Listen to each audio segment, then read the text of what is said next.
এখন দিবারাত্রির কোনো পার্থক্য নেই। জীবনের ধারার মতো এমন বিপুল পরিবর্তন এমনভাবে কখনো ভাবিনি। কত আর রাতের তারা গুনব, ক্লান্ত আমি আর কত একই প্রকৃতির রূপ দেখব। একটা জানালায় বসে বৈচিত্র্য কিছু চোখে পড়ে না। সারি সারি লোক, মাথায় তাদের বোঝা, হেঁটে যায়, কোথায় যায় তা জানি না। ওখানে যখন কালবৈশাখী, এখানে তীব্র তাপপ্রবাহে অন্তরাত্মা শুষ্ক। চেষ্টা করেও এতটুকু কাব্যরস বেরিয়ে আসছে না। মানুষগুলোর পিছনে লাঠি উঁচিয়ে রক্ষক, এরা কোনো কথাই শুনতে চায় না। এ সময়ের জীবন যন্ত্রণা কষ্ট কিছু না।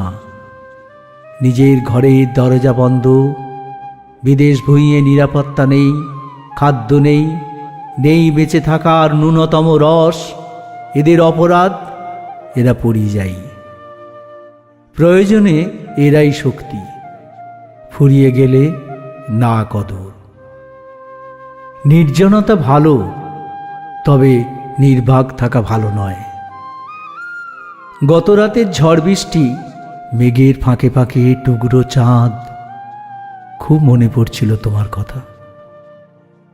কতদিন তোমাকে দেখিনি কলকাতা।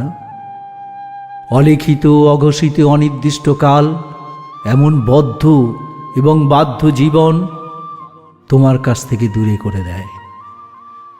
মনে মনে আমার অনেক দুঃখ, তবে বিশ্বাস হারাইনি। মস্তিষ্কে বুদ্ধির ঢেউ ঠিকঠাক আছে। এখনো চোখ বুজলে দেখতে পাই তোমার আলো ঝলসানো রূপ। প্রিন্সেপ ঘাটে নৌকায় সান্ধ্যকালীন প্রেম, ইডেন গার্ডেন্সে লুকোচুরি, জাদুঘরে নিষিদ্ধ চুম্বন, সব মনে আছে। তাহলে আমি এখনো মরিনি, আমি বেঁচে আছি। সময় আমার প্রাত্যহিক জীবনকে বেঁধেছে।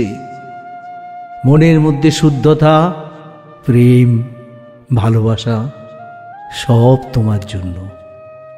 তবু সাবধান, সাবধান কলকাতা।